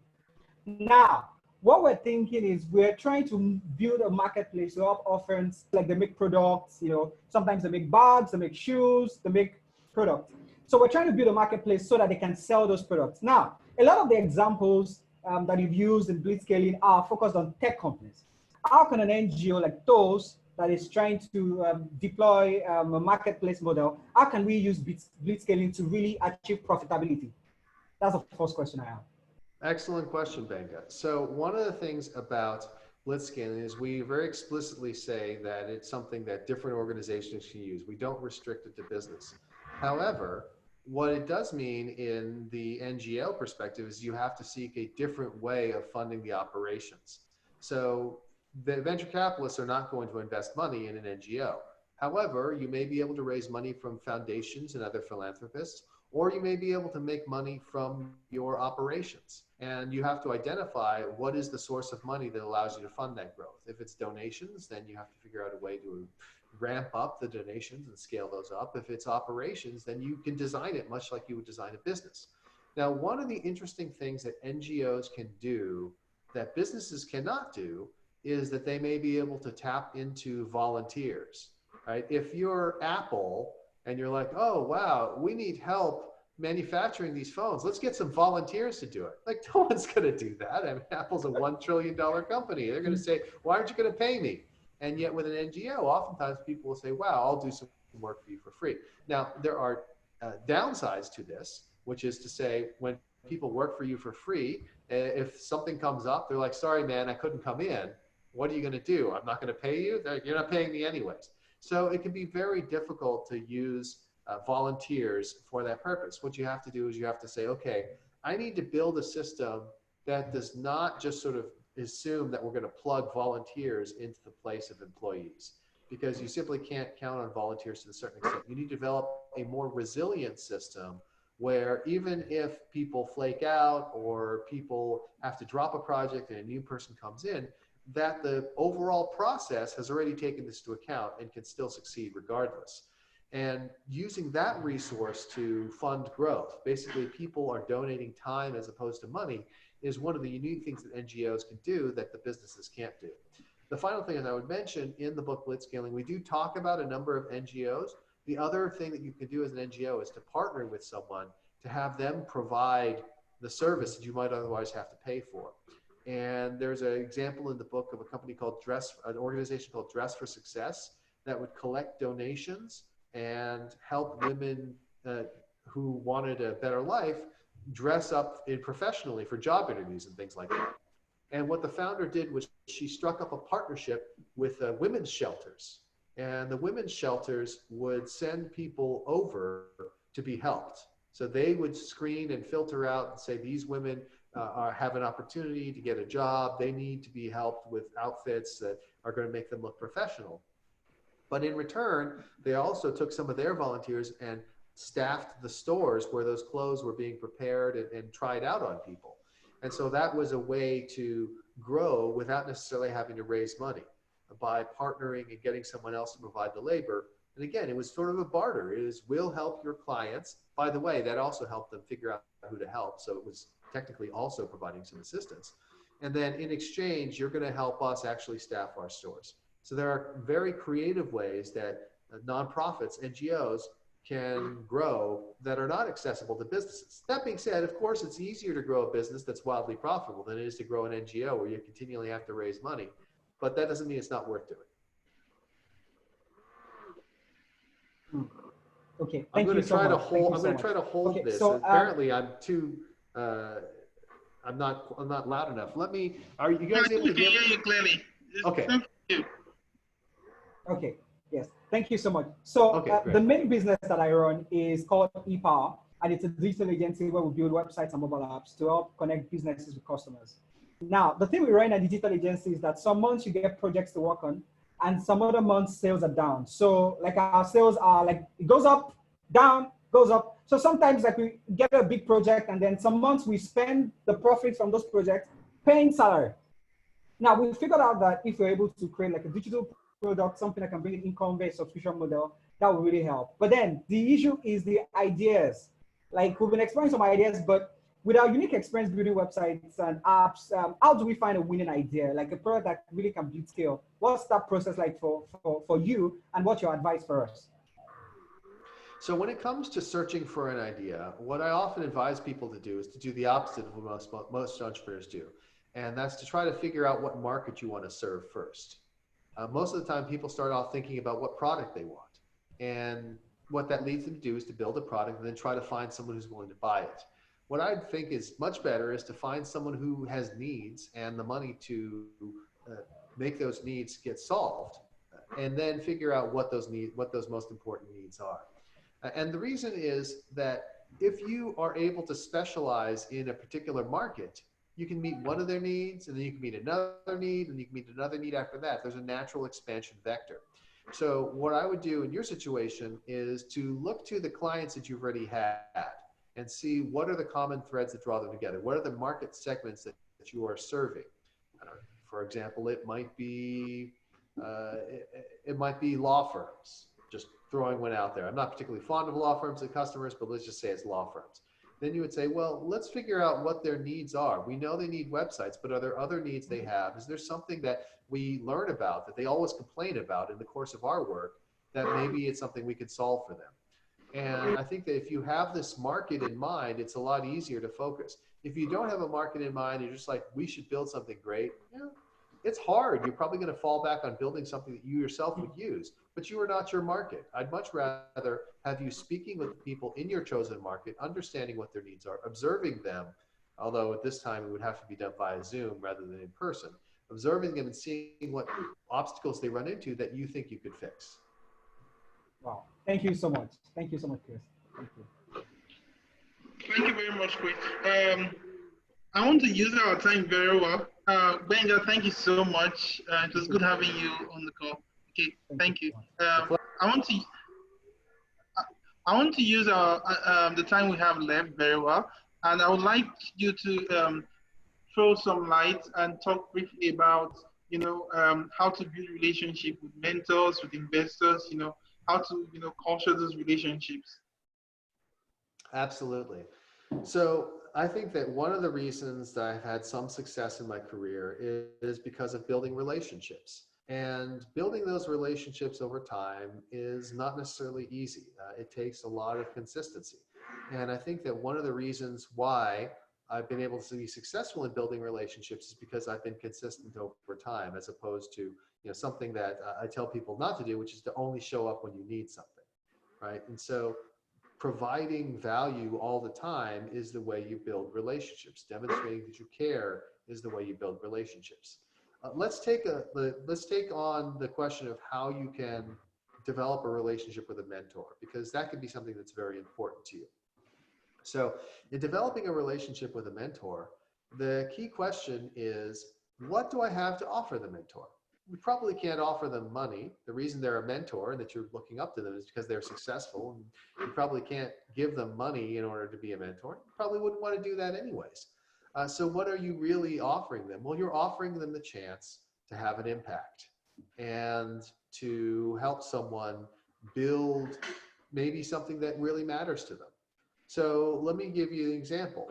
My co-author, Reid Hoffman, is a very famous person who has been very successful in his life. Money is not the limiting factor in his life. What the limiting factor in his life is time, because he, like anyone else, no matter how rich you are, only have 24 hours, and you can only do so much yourself. And so what that means is your ability to have an impact is solely dependent on your ability to find people that you trust to work with. And so the most important thing is to build this relationship of trust with your mentor, to understand what are the things they're looking to do, what are the missions that they're on, what are the things they'd like to have happen in the world. And then if you naturally fit in with that, then that's great. So if there's a mentor who is a successful business person, then you want them to be your mentor. The thing is not, hey, I also want to be a successful business person. That's the perspective of the mentee. From the perspective of the mentor, it's like, hey, you know what? I think that just a few hours of your time are going to make me many times more productive. And by doing so, you're really using me as a force magnifier, force multiplier, where you can spend an hour of time and ultimately affect hundreds of thousands of lives. And it's really all about that leverage. I think for a lot of successful people, that's what they're looking for. A leverage point where they can spend a very small amount of time and have a disproportionate impact. And if you can demonstrate that you're the person that will allow them to do that, then they're more likely to want to work with you. Again, to do that, you have to establish trust. It's not enough just to say, hey, if you help me, it's going to help millions of people. You have to demonstrate how that's actually true. And part of that is to build up the relationship before you ask them to be a mentor. You don't just sort of say, hey, I found you online, I'd like you to be a mentor. You reach out to them and say, hey, I noticed that you write about this, or I noticed that you speak about this. This is something that I feel very strongly about. I've actually noticed this. Provide a link to content, or I wrote about this, or I talked about how much I learned from what you'd written over here. And that's the way you build up that relationship. You have the back and forth. They are able to understand that you're someone who shares similar values, similar objectives, wants to help accomplish a similar mission. And then when they've decided that, when they've realized that for themselves, then it becomes a lot easier to develop that relationship. And a lot of it is maintenance over time. So with the people I have relationships with, for example, as I'm going through my email, I'm thinking, who can I connect people with? So I saw an email from my Stanford Design School alumni mailing list where they were looking for help with virtual reality, augmented reality. And so I connected, I reached out to them and said, hey, there's a company I'm working with that does something like this. Would you be interested in a connection? And it's just always being on the lookout for opportunities to connect people together, to be able to help people. That's going to establish in people's minds that you're a good person to know. Thank you very much. I want us to relate this a little bit more to the African context. Yeah, um, I've been to the US and other parts of the world, and one of the things that attracted me to you when we met some years ago was just that openness, and then there was no air of arrogance, right? You know, now that could be common here, like it's normal, like where you have someone who is so accomplished, but they are not really approachable. You can't really get close to them and all that. So I'm wondering.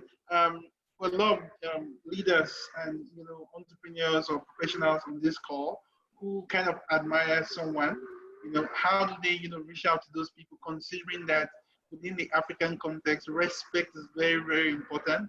And then there's so many protocol, like you have to go through this person, and then there's a low amount of trust, very, very low amount of trust. So how, like, what would your counsel be, So, of course, every cultural context is different. I do think that something in what you said is absolutely generally a good approach, which is to get an introduction from someone they trust. Because if they don't trust you, they don't know you, but they trust someone else and that person trusts you. That's how you build that sort of transitive trust. So getting an introduction from someone they trust is probably the best way to go. Now, that's easier said than done. How do you find someone that they trust? Well, maybe you can find out by reading news stories about them, by following them on LinkedIn or other social media to see who they're connected to. And perhaps by doing that, you'll be able to figure out a way to build that relationship. The other thing I would say is that social media is a way to sort of break through the filter. So it all depends on how famous the person is, right? If the person is only moderately or mildly famous, then it may be possible to sort of build their awareness of you via social media. Like there are people I know who, and I don't know if they're doing this intentionally, comment on, respond to what I do on social media. And so I get a picture of who they are over time. And that makes it more likely that when they come to me and want to engage, I'll be willing to do that because I've already had some experience with them. So the social media side can be a way to generate that sort of experience in advance, even if you don't actually have a personal relationship to begin with. But then, the other thing that you can do, and this is a hack, a clever technique that I've used that I recommend to other people. People don't always use it. But let's say you really wanted to get people to know people within an industry or something like that. Well, one of the best ways to do that is to organize an event and then see if they're willing to come and speak at the event. So when you organize an event, especially if you're doing it for your academic institution or some sort of association that already has its own brand, all of a sudden, it's not just you saying, hey, I want to meet you. It's you saying, hey, I'm a representative of Harvard Business School, or I'm a representative of this university, or I'm a representative of this organization, and then we're organizing an event, and we'd like you to come and be the featured person there. That is a very attractive thing to a lot of people, and you can use that to help build a relationship. Having spent time with someone as a speaker, again, it's not the same thing as being a close personal friend, but they at least know you and probably think well of you, probably have the desire to help you. You can also do something similar if you have a blog or a podcast or something like that. You could say, hey, I'd love to interview you and share your story with these other people. And again, people are ultimately very susceptible to flattery. I mean, I personally like seeing my name on social media. I think most people do. And so, that's another hack or technique to sort of get past the defenses. Okay, thank you very much for that. One of our participants is asking that, there are times where the mentor is really very far, distance is a barrier, So how do you contribute to the mentor's vision in order to build the relationship? Yes, so there are two things to do. One is if you're aware of what the mentor is interested in and you run across something and they haven't posted about it on social media or something like that, you can send it to them and say, hey, I saw this and I thought of you. It's pretty straightforward, but it's not just send a link. Don't just send a link. Copy like the relevant paragraph or two and paste it, because these people are very busy. They don't have time to visit every link. But if they see the paragraph or two and they say, oh, this person really understands what I'm interested in, and I'm going to look at it, they might write back and say, thank you. And you do that over time, that builds a relationship. So that's a part of it. The other part of it is structuring your time with the mentor. So if you're really good at making that time efficient, you're like, hey, here are things I want to ask. Here are things, and it's very well structured. And you go through and you're like, oh, we talked for 15 minutes. That's perfect. Thank you so much. Is there anything else you want to talk about? Like, if you're the kind of person who is really organized about it and you actually take less time that you requested, you're basically under promising and over delivering, then they're going to say, okay, I know this person isn't going to waste my time. I'm going to be more willing to take those meetings. Thank you very much, Chris, for that. I would like you to touch on building relationship with investors. Yep. So building relationships with investors is something that I've written about a number of times and talked about it a number of times. What I tell people is, if you have the ability to build relationships with investors before you need to ask them for money, that's ideal.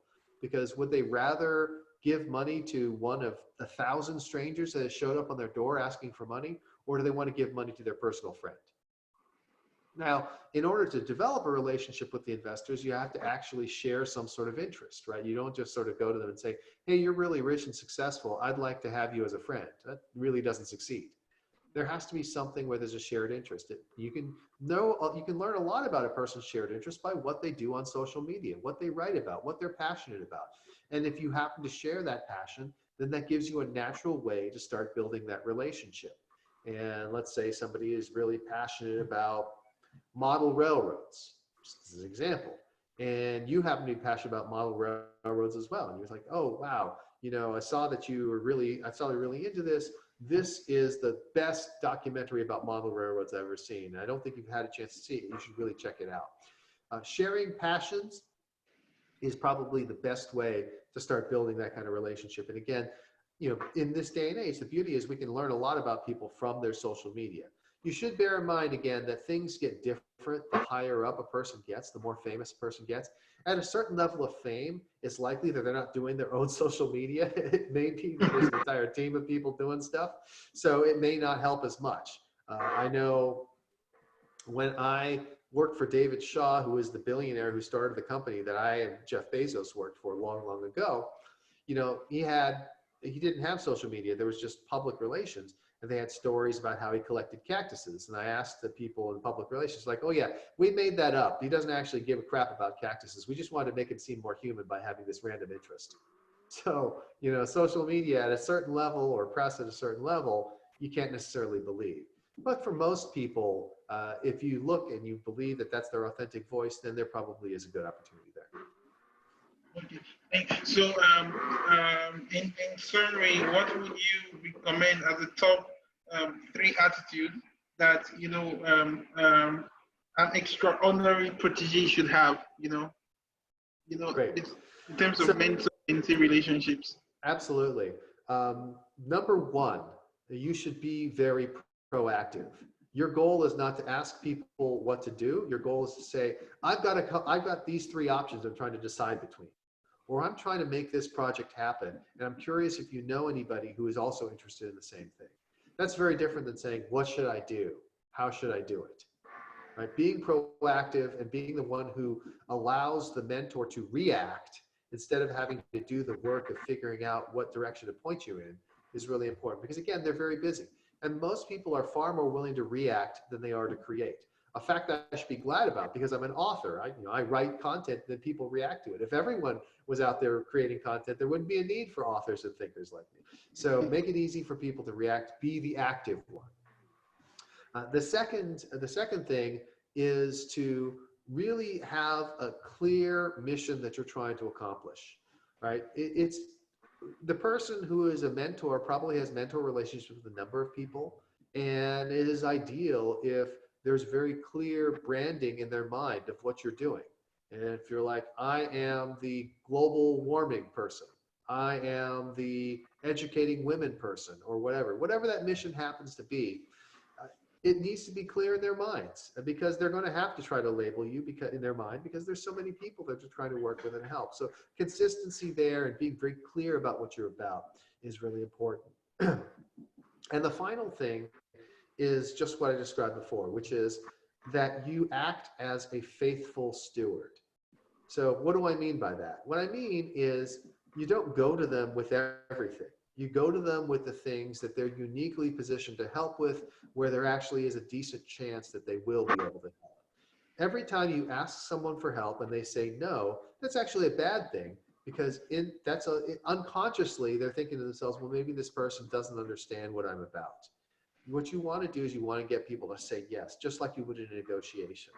So really thinking carefully through what you ask for, making sure you're judicious about what you ask for, so that the chances are they're going to say yes and they're going to get something out of it, is a great way to manage that relationship.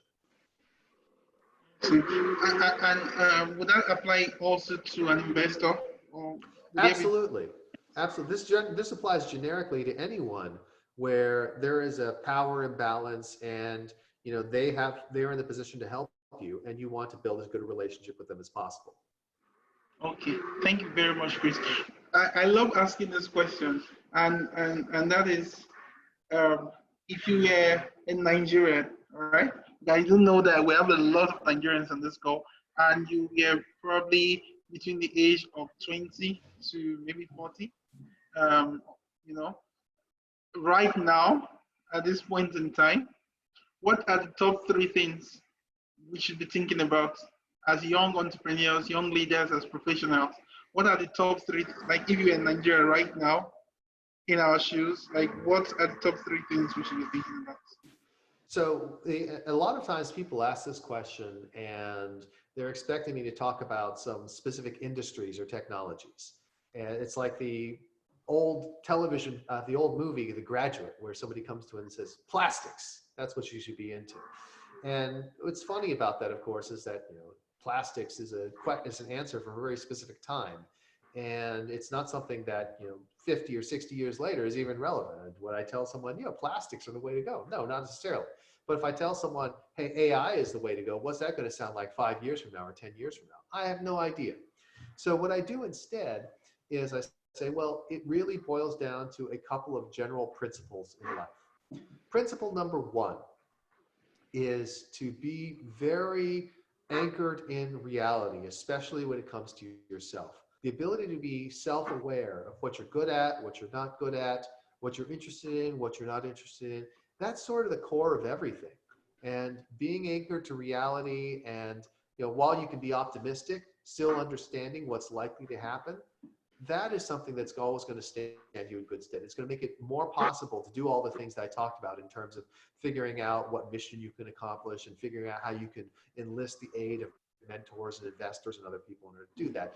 They're going to be more likely to do that if you demonstrate really strong self-awareness and a really strong anchoring in reality. You do what you say you're going to do, and the things that you say are going to happen.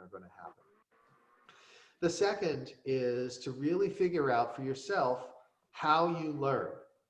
Because learning, as I mentioned, is everything. The world is changing constantly. The things that I learned when I was in college or business school so long ago don't necessarily apply, or at least don't apply wholesale.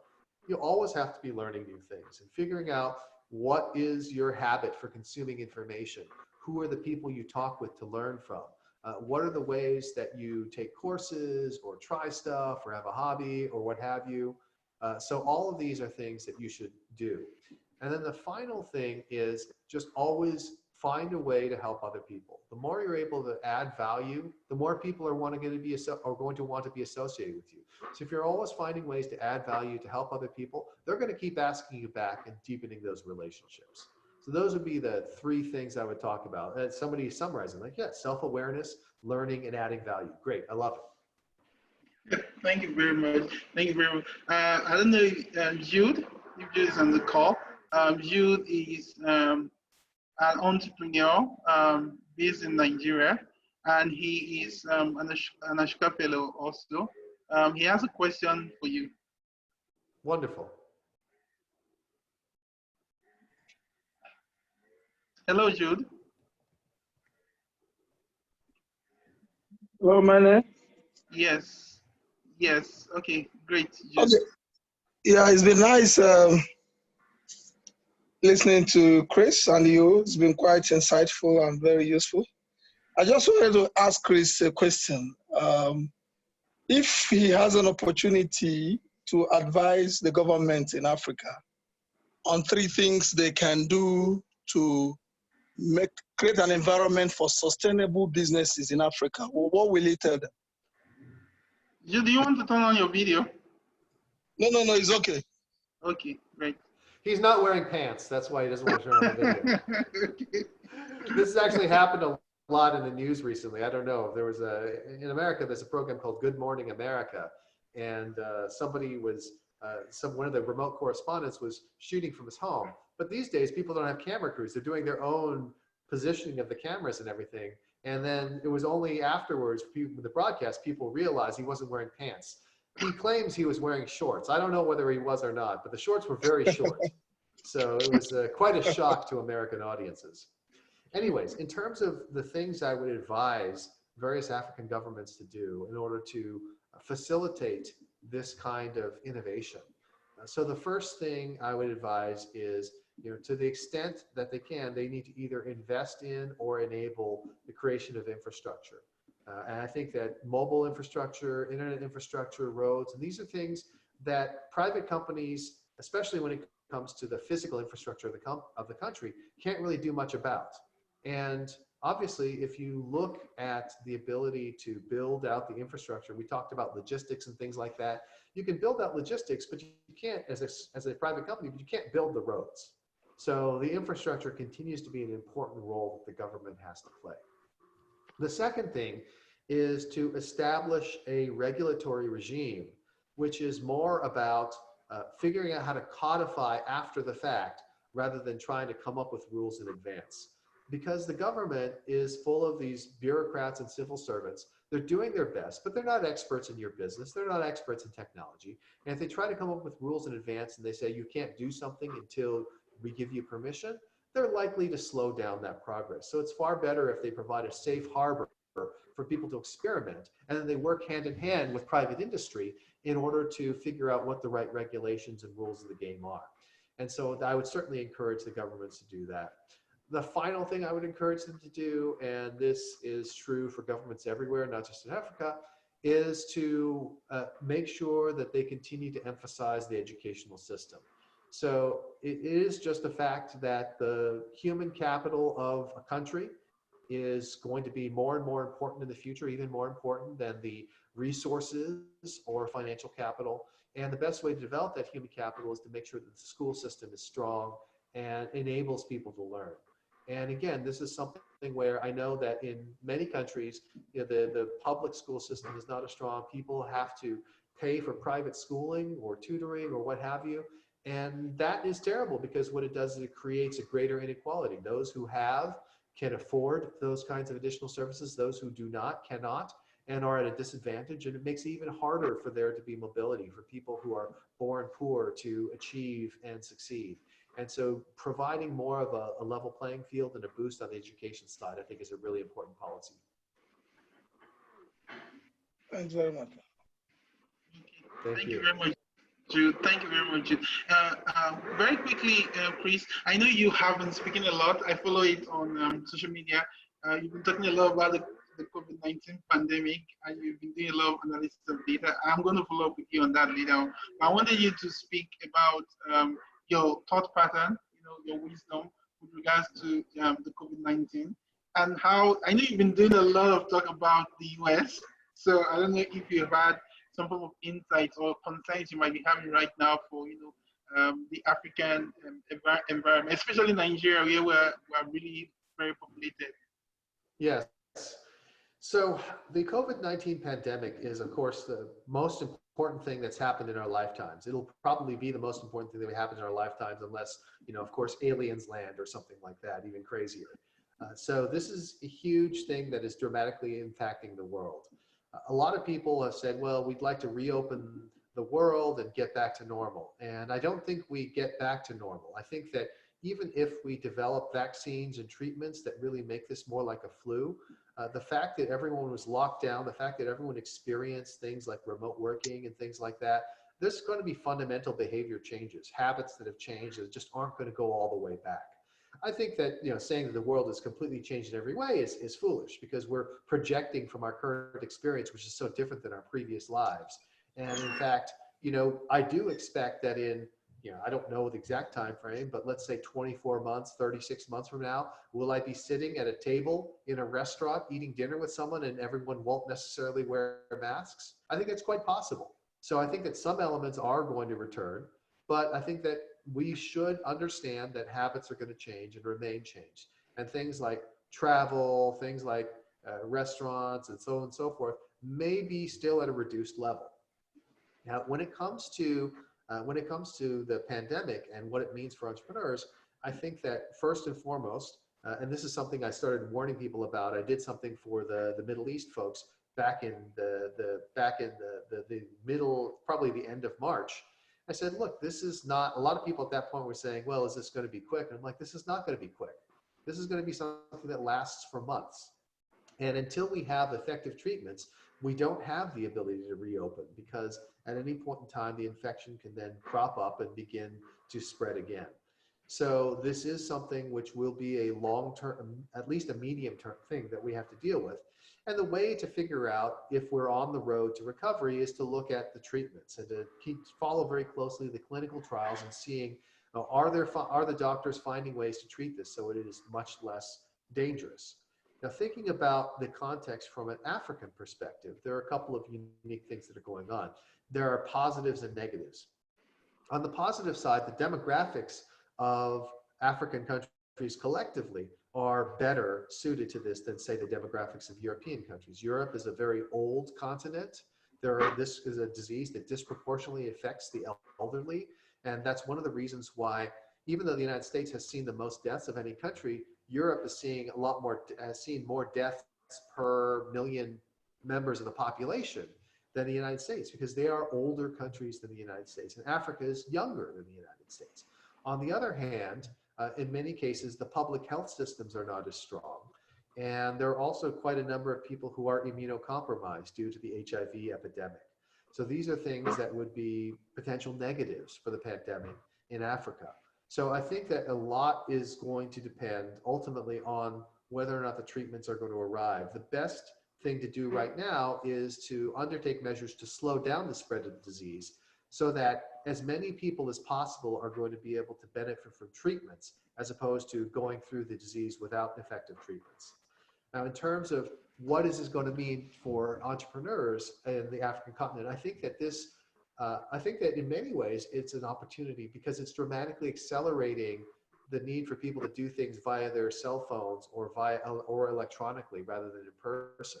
I think there is still a lot of in-person activity going on. That's going to be reduced some depending on the various policies in different countries, in different regions.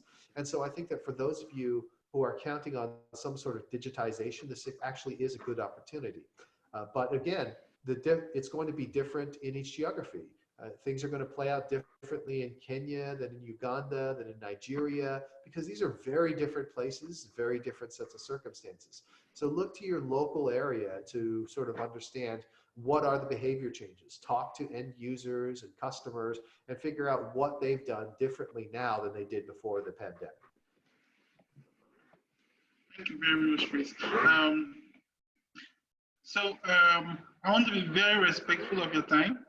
I know we have 5 minutes left, so I want to be very, very respectful of your time. Thank you very much. I would love you to maybe we blitz 1 or 2 questions from the audience, like they're just dumping in the questions. Absolutely. Yeah, so the first would be about an entrepreneur who is worried about the fact that there's really no capital out there, to raise for them to launch or grow their business. Like, what do you have to say? I think that because there's not a lot of capital capital available. The thing will be the people who are the cleverest about finding ways to do this without capital or by getting other people to provide the capital are going to be the ones who succeed. And we see this pattern play out repeatedly. If I think about earlier in my career in the dot-com bust, you know, venture capital went away. It was very difficult to raise money. So the people who were able to figure out ways to grow without raising money were the ones who were better positioned, because then they were able to achieve a leadership position. And when the capital came back, the capital would tend to back people who already had traction. So it really is a case of, yes, there's no capital, but guess what? The greatest entrepreneurs are going to find a way around that. And it may not be possible, right? Not every business can be started without capital, but many of them can. And the answer is, if you can't get capital, nobody else can. So how can you still beat the competition? How can you still move faster? Thank you for that. We have an entrepreneur who is worried about getting a tech co-founder. Most of the tech guys here in Nigeria prefer to get paid. They prefer to work and get paid, and not, they don't want equity because there's no guarantee that the business will succeed, you know. And it's very expensive for you to recruit like a very good technical co-founder. So the person is like, you know, how you want to set up a team and build and scale together, but you know, they are stuck. Like, what do you have to say about that?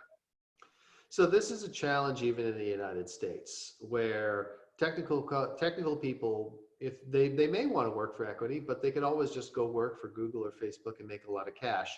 And in fact, most of them do. And especially in this environment where, frankly, the economy is in trouble and people are very cautious. So there are two things that I would say to that. The first is you have to keep looking and find the people who are interested in taking that risk. Now, the reason they would take a risk on you as a non-technical founder is because you've done all the things that they don't want to do. So you have the relationships with the customers. You've figured out the rules and regulations and legal stuff. All they have to do is just add water. All they have to do is add their technical talents, and there's going to be something that has a good chance of being successful. The other thing to do is, as the economy continues to get worse, maybe you can find people who haven't been able to find a job. Now, that doesn't necessarily, you may say, well, are they the best technical people if they can't find a job? Well, maybe, maybe not. But you need help. And some people are just unlucky or not good at job interviews. If you can find somebody like that and say, hey, you know what, you're still looking for a job. While you're looking for a job, maybe we can work together on this. Basically find a way to reduce the cost to them of working with you. Thank you very much. Chris, talk to us about the Global Scaling Academy. Yes, so the Global Scaling Academy, which you can just find at globalscalingacademy.com, is the organization that I've helped set up in order to spread the ideas of blitzscaling and some of my other ideas around the world. So our goal is to make sure that people everywhere have access to content that helps them grow. So especially the entrepreneurs who are on the line here can certainly use that as a resource, and we'll actually be bringing out a community online using something called Mighty Networks in the near future that will allow people to get together and actually communicate with each other. So look for an announcement to come up soon.